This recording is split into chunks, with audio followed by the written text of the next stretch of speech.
À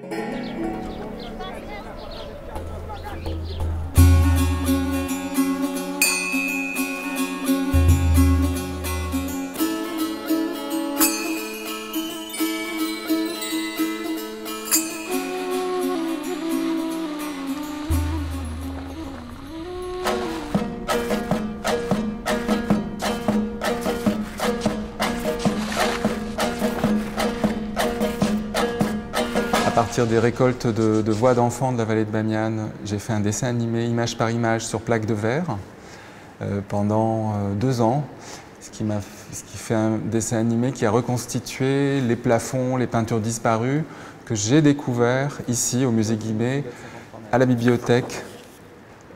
Et donc en découvrant ces pigments, ces couleurs, l'intensité des motifs, toutes ces fresques murales, ça m'a donné envie d'aller travailler sur place et de découvrir des archives aux grottes réelles, à quoi ressemble ce site exceptionnel qu'est Bamiyan.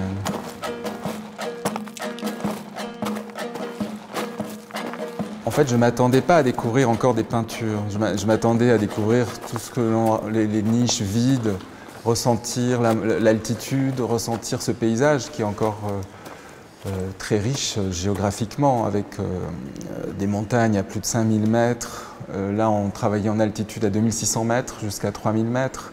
Donc ressentir déjà l'oxygène, l'air, les odeurs, la poussière, les voix du village qui est face aux 2 niches et aux grottes des Bouddhas. Et donc marcher in situ, déjà dans ce paysage, c'était un choc.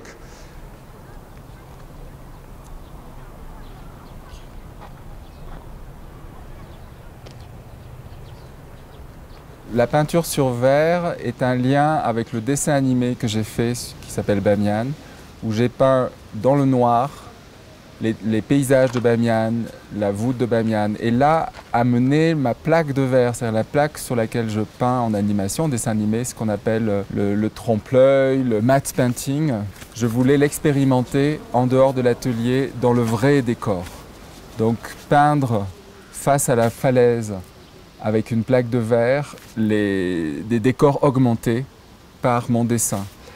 Si j'avais mis une toile, ça aurait été opaque. Là, l'intérêt, c'est que je mélange la couleur de la lumière de la falaise avec ma peinture. Et les deux créent une réalité augmentée de mon dessin. L'idée de la peinture sur verre était de confronter au paysage, au réel, aux grottes, aux lieux où certaines peintures ont disparu, de reconstituer par cette réalité augmentée du verre, le miroir, les reflets, la transparence, ce contact direct entre le paysage et ma peinture.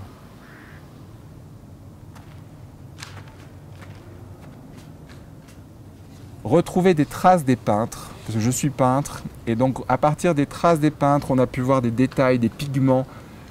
À partir de ces traces-là, j'essaye de compléter ou de reproduire, quand il n'y a plus de traces, les peintures faites par les peintres du 5e siècle, du 6e siècle à Bamiyan.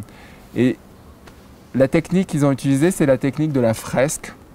C'est une technique spontanée. Et mon dessin étant spontané, étant en direct, je retrouve l'urgence dans ce réel de travailler la spontanéité comme ces peintres, on le voit dans leurs gestes, quand ils peignent des plantes, c'est en un seul trait. Il n'y a pas de remords puisque la fresque n'autorise pas de remords.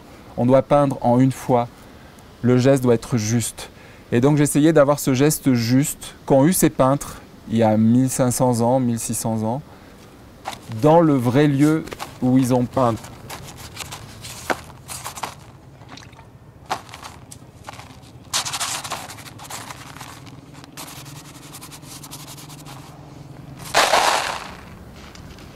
Utiliser la terre, c'est déjà prendre le pouls de l'endroit où je peins.